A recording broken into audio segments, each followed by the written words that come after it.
G ശങ്കരക്കുറുപ്പിന്റെ അതിപ്രശസ്തമായ കവിത ചന്ദനക്കട്ടി ഞാൻ ഇവിടെ കഥാപ്രസംഗ രൂപത്തിൽ അവതരിപ്പിക്കുന്നു. ചരിത്രത്തിന്റെ ഏടുകളിലേക്ക് വെളിച്ചം വീശുന്ന കഥ ചന്ദനക്കട്ടി. വെമ്പല നാട്ടിലെ തമ്പുരാന്റെ തമ്പുരാട്ടിക്കൊരു കട്ടിൽ വേണം, കട്ടിൽ കടായുവാൻ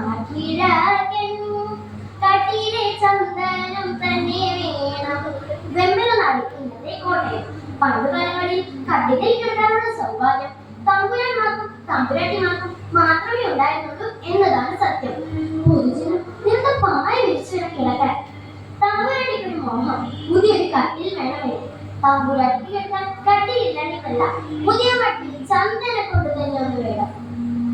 ആനക്കും വാകണം മേലത്തിന്, ആനമുഖം വേണം കരുതടി. തമ്പുരാട്ടിയുടെ മുഖം ഉടൻ തന്നെ തമ്പുരാൻ കൽപ്പനയായി. ആരാണ്? മേലോക്കിയച്ചനോട് വരാൻ പറയൂ. മേലോക്കിയച്ചനാൽ കാര്യസ്ഥനാണ്. തമ്പുരാന്റെ കൽപ്പന കേട്ട ഉടൻ തന്നെ മേലോക്കിയച്ചൻ അച്ഛന്മാരും നായന്മാരും ഭടന്മാരും അങ്ങനെ ഒരുപാട് പടത്തന്നെ വാക്കത്തി കോടയിലോട്ട് തമ്പുരാനെ തൊഴുകയാണ്. ചന്ദനമരം തേടിയിറങ്ങിയ അവരുടെ മുമ്പിൽ തമ്പുരാട്ടിയുടെ രൂപമണി തെളിയുകയാണ്. തഴമ്പു കൊണ്ടു കടന്നു പോയി താമൊഴി പൂണ്ട തമ്പുരാട്ടി, മുല്ലപ്പൂമാലയുതിർന്നു മിന്നും നല്ല മുടിയാർന്ന തമ്പുരാട്ടി, വെമ്പല നാട്ടിലെ തമ്പുരാട്ടി. കുറ്റിക്കാടുകളും വയലുകളും തെങ്ങുകളും താണ്ടി അവർ ഒരു അരുവിയിലെത്തി. ചന്ദനമരം തേടി അറിയുന്ന അവരുടെ ചെവി തമ്പുരാന്റെ കൽപ്പന ഉണങ്ങുകയാണ്. തടിമൂത്ത ചന്ദനം കൊണ്ടല്ലാതെ ഈ പടി കടന്നാലും വിടേണ്ടതാണ്. തലയും ചൊറിഞ്ഞു തിരിച്ചു വന്നാൽ തടിയോട് കൂടി വിടില്ലൊരാളെ. നടന്നു നടന്ന് നേരം ഉച്ചയായി. വിശപ്പും ദാഹവും സഹിക്കാവയ്യാതായപ്പോൾ കയ്യിൽ കരുതിയ പൊതിച്ചോറുണ്ണുവാനായി അവർക്ക് അരുവിയിലെത്തിയിരുന്നു. പൊതിച്ചോറുണ്ണുന്നതിനെ ഒരാൾ പറഞ്ഞു, അതാ അങ്ങോട്ടേക്ക് നോക്കൂ, എന്താണത്? അരുവിതൻ വക്കിൽ ഒരു മരം ചന്ദനം തന്നെയല്ലേ. പലമരം കണ്ടു തളർക്കമർന്ന തലമനാചാരത്തിൽ ചെന്നു നേരെ ഇടതു കൈപ്പത്തി വിലങ്ങനെ വെച്ച് ഇടതു പൂരികൾ സ്ഫുരിച്ചു നോക്കി. ഇല്ല, ചന്ദനം തന്നെ. ഇത് കേട്ടവാതി എല്ലാവരും അരുവിയിൽ കൈകഴുകി ആ ചന്ദനമരത്തിന് നേരെ കുതിച്ചു. ഒരാൾ ഒരു ചെറുചില്ല കൊത്തിയെടുത്ത് മാറ്റി നോക്കി. ഹായ്, ചന്ദനത്തിന്റെ നനുത്ത ഗന്ധം. ഇത് കേട്ടവാതി എല്ലാവരും ഭാഗത്തെ കോടാലിമെടുത്ത് ആ ചന്ദനമരത്തിന്റെ രാമ വീശിയപ്പോൾ ഒരു ശബ്ദം, ഒരു കരച്ചിൽ. വെട്ടല്ലേ കൊത്തല്ലേ തച്ചന്മാരെ, വെട്ടല്ലേ കൊത്തല്ലേ നായന്മാരെ, വെട്ടല്ലേ കൊത്തല്ലേ തച്ചന്മാരെ, വെട്ടല്ലേ കൊത്തല്ലേ നായന്മാരെ. പിന്നെ കോടാലികൾ കേട്ടില്ല. അവർ മുന്നിൽ പരസ്പരം നോക്കി. എന്താണ് ശബ്ദം? എവിടുന്നാണ് ശബ്ദം? ഈ വനദേവനാണോ അതോ വലിയ യക്ഷിയോ മറ്റാണോ? നമുക്ക് തിരിച്ചു പോകാം. പക്ഷേ അവർ ചന്ദനമരമില്ലാതെ എങ്ങനെ തിരിച്ചു പോകാൻ? തമ്പുരാൻ കൽപ്പിച്ച കൽപ്പനയോ? മുന്നിലേക്കൊന്നു വിളിച്ചു നോക്കി. തിരുമുള്ളു പോരാ, ചടച്ചി പോരാ, തിരുമേനി കൽപ്പിച്ചിരിക്കുകയല്ലേ. തടി കൂടാതെ അങ്ങോട്ട് ചെന്നു പോയാൽ തടിയും തലയും തിരിയുമല്ലോ. വരുന്നത് വരട്ടെ, ഞാൻ കേറാം. കൂട്ടത്തിലുള്ള ഒരാൾ പറഞ്ഞു. ഒരു കുട്ടിയുടെ ശബ്ദമാണെന്നാണ് തോന്നുന്നത്. ഇനിവരുമാൻ യക്ഷിയോ മറ്റാണെങ്കിൽ ഈ കഥ അരയിൽ വെച്ചോ. മറ്റുള്ളവർ അന്ന് ധൈര്യം നൽകി. പേടിച്ച് വിളിച്ച് കിതച്ച് കിതച്ച് ഒരുവിധം അവൻ ആ മരത്തിന് മുകളിലെത്തി.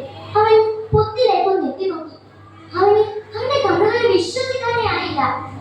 കട്യാവ് കൊണ്ടു കുതച്ചവിടെ കുട്ടിയിരിക്കുന്നു കണ്ണുകുളിരെ, ഇരുളിനകത്ത് കൊളുത്തി വെച്ചോരൊരു മക്കനക വിളക്കു പോലെ, അന്തിക്കുടുമുകിലെന്നടുവിൽ പൊന്തി വരും കൊച്ചു താര പോലെ, ചെമ്പട്ടിനുള്ളിൽ മിനുക്കി വെച്ച ചെമ്പുറ്റ മാണിക്യക്കല്ല് പോലെ, ആകാശത്തിന്റെ നക്ഷത്രം പോലെ, ഇരുളിൽ കൊളുത്തി വെച്ച വിളക്കു പോലെ, ചെമ്പകത്തിന്റെ മൊട്ട് പോലെ ഒരു സുന്ദരി പെൺകുട്ടി. ഈ കുട്ടി എങ്ങനെ ഈ മരപ്പൊത്തിലെത്തി? ആരാമൽ കുഞ്ഞിനെ തത്തു നോക്കി ആന കാഞ്ചി പക്ഷി കൊണ്ടുപോന്നു. ആ മരപ്പൊത്തിൽ ഇരുത്തി പോലും ഓമനിച്ചങ്ങനെ പോറ്റിപ്പോലും റാഞ്ചി കൊണ്ടുവന്ന കുഞ്ഞിനെ കുഞ്ഞിനെ ആ അമ്മ മാറോട് ചേർത്ത് സ്വന്തം അമ്മയെ പോലെ ഓമനിച്ച് ലാളിച്ച് വളർത്തി. രാവിലെ കുടിവിട്ടിറങ്ങിയാൽ നേരം ഇരുത്തുന്നതിന് മുമ്പ് തന്റെ കുഞ്ഞിനുള്ള തീറ്റയുമായി ആ പക്ഷി കൂട്ടിലെത്തും. ഈ കുഞ്ഞിന് ഈ പക്ഷി സ്വന്തം അമ്മയെ പോലെയായി മാറി. ഇങ്ങനെയൊക്കെ ആണെങ്കിലും ഈ കുഞ്ഞിനെ പുറത്തുവിട്ട് പുറത്താകാൻ ആഗ്രഹമില്ലാതെ ഇല്ല. അമ്മയുടെ ചുവപ്പിൽ പുറത്തെത്ത അമ്മയുടെ കുഞ്ഞിനെ പോലെ കട്ടയപ്പോഴുകൂടി ഈ കുഞ്ഞിനെ താഴേക്ക് കൊണ്ടുവന്നു.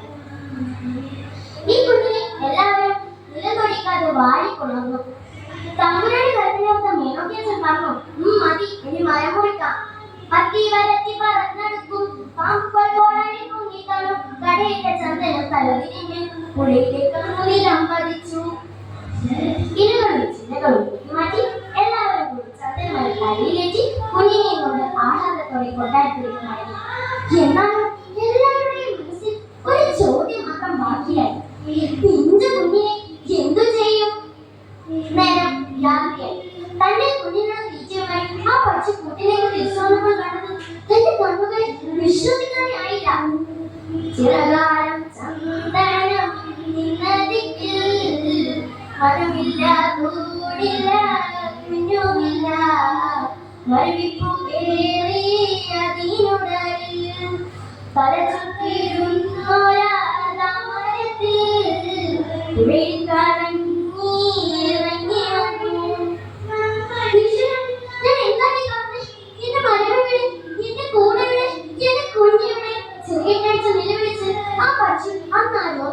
രാത്രി മുഴുവൻ ഒരു മരിച്ചയിലേക്ക് കഴിച്ചുകൂടി.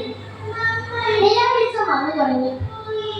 കരഞ്ഞു തകർന്ന ആ അമ്മ നിലവിളിച്ചിട്ട് ചോരപ്പാട് പോലെ എന്തോ കണ്ടു.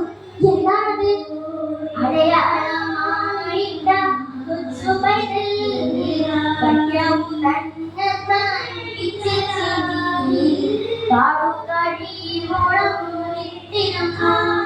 അടയാളമായി തന്നെ കുഞ്ഞു വഴി ഇടയ്ക്കിടെ കീറിയിട്ട് കട്ടവ് നോക്കി ആ അമ്മ കുറെ ദൂരം പാലിച്ചു.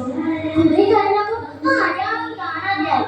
പക്ഷേ അമ്മയ്ക്ക് സ്നേഹം മനത്തറിഞ്ഞ് മകളെ കൊണ്ടുപോയ അരമന തന്റെ അടഞ്ഞവതിൽ അരികത്തു ചെന്നതു ചത്തു വീണു. കൊട്ടാരത്തിന്റെ അടഞ്ഞ വകയിൽ ആ പക്ഷി ചത്തു വീണു. പാതി അടഞ്ഞ കുക്കുമായി കിടക്കുന്ന ആ പക്ഷിയെ കണ്ട് കൊട്ടാര കാവൽക്കാർക്ക് പോലും തോണ്ടിയിടറി. ചതച്ചില്ലകൾ കൊണ്ട് ചിരിയൊരുക്കി ആ പക്ഷിയുടെ ജനം സംസ്കരിച്ചു. ഈ കാഴ്ച കണ്ട് ഇളം വൈകൽ പൊട്ടിക്കരഞ്ഞു. ഇളം വൈകൽ വളർന്നു സുന്ദരിയായി മാറി. കൊട്ടാരത്തിലെ ഇഴകും തമ്പുരാട്ടിയായി മാറി. തമ്പുരാട്ടിക്ക് വേണ്ടി അതിമനോഹരമായ മറ്റൊരു ചന്ദനം കെട്ടി തന്നെ തമ്പുരാൻ കളി കളിച്ചു. തന്റെ പ്രിയതമയ്ക്ക് വേണ്ടി പണിത ആ ചന്ദനം കെട്ടുന്നതിലേക്ക് പ്രിയതമൻ അവളെ സ്നേഹപൂർവ്വം അവൾ ഒന്ന് ഓർക്കുകയാണ്. അവളുടെ കണ്ണുകളിൽ നിന്നും കണ്ണുകൾ മുറ്റി വീഴുന്നു. അവൾ കരുകയാണ്. അവളുടെ കണ്ണുകളിൽ നിന്നും